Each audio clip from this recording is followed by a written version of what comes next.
All right, lots of divisional battles here in Week 10. We get the best NFC East battle here between the Philadelphia Eagles and the New York Giants. Getting to see these guys face off here in New York. MetLife Stadium, expecting some more injuries here. Hopefully not, but that's just how it's been going this year. Vegas is not expecting this to be a high-scoring game. They have this at a 44.5 over-under, with the Eagles favored to win this one by 4. Obviously, it was a pretty close battle when we saw them face off on Thursday night a few weeks ago, so we're hoping for another competitive game here. Hopefully, a little more scoring this time, rack up those fantasy points. The Eagles' defense has actually been pretty good up to this point against the running backs, have been above average against wide receivers. So this isn't necessarily defense you want to stay away from, with the exception of maybe the running game, whereas the Giants, they've been pretty below average in terms of their defense across the board, so no one to really be scared of. Obviously, Bradbury has been a pretty decent shutdown corner, but with the Eagles coming in here, I don't think he's going to be shadowing anyone in this game, just based on the fact that Jeffery is back. We get Reagor back. We have Fulgham here. Who would he really shadow? Who knows?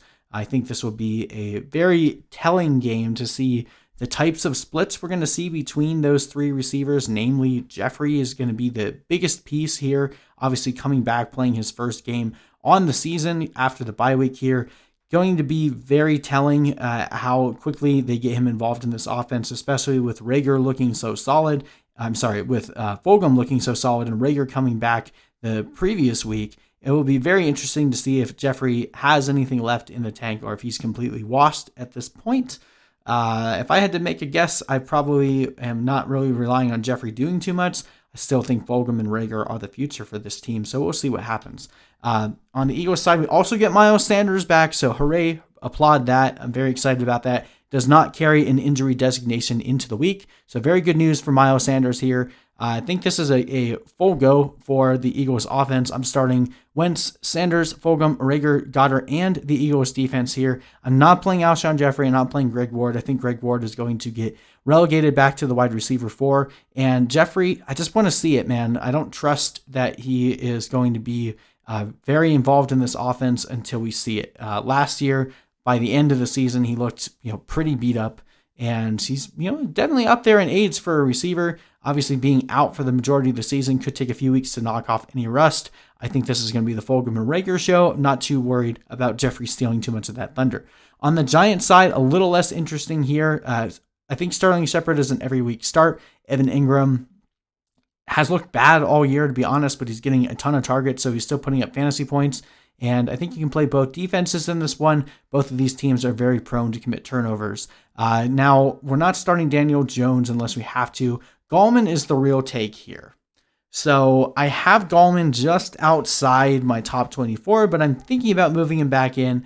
I know the Eagles have a strong run defense, so that's one of the reasons why I'm a little bit hesitant. But looks like Devonta Freeman will be out. They just placed him on IR, so this is going to be the Gallman show for a few more weeks. And that's really how it should be. When Saquon Barkley went down, obviously they went out and acquired Devonta Freeman, but he never really looked that good. Deion Lewis looks okay in the passing game, but it's not getting anything done on the ground. Gallman truly has been their best full running back around in terms of ability in the passing game, ability in run blocking, ability in running. This offensive line has been gelling a little bit more over the past couple weeks. So Gallman has actually been a pretty good fantasy play. I think you could sneak him into your flex if you need to this week. Don't hate him as a start. I'm just a little nervous with this defense, but watch him still put up pretty decent numbers. The people I'm staying away from in this game are Darius Slayton and Golden Tate. Golden Tate was in the doghouse last week and now apparently is dealing with an injury. I don't really know what's going on with him too much, but he's hard to trust. And then Darius Slayton has been shut out in most of his last weeks. He's only really had 2 weeks where you're happy starting him up to this point. With Sterling Shepard back in the lineup, it's very hard to trust a boom-bust receiver like Darius Slayton, so I'm going to try to avoid it if I can. I think the Eagles win this one, but it should be another close game here. I got the Eagles winning 24-22.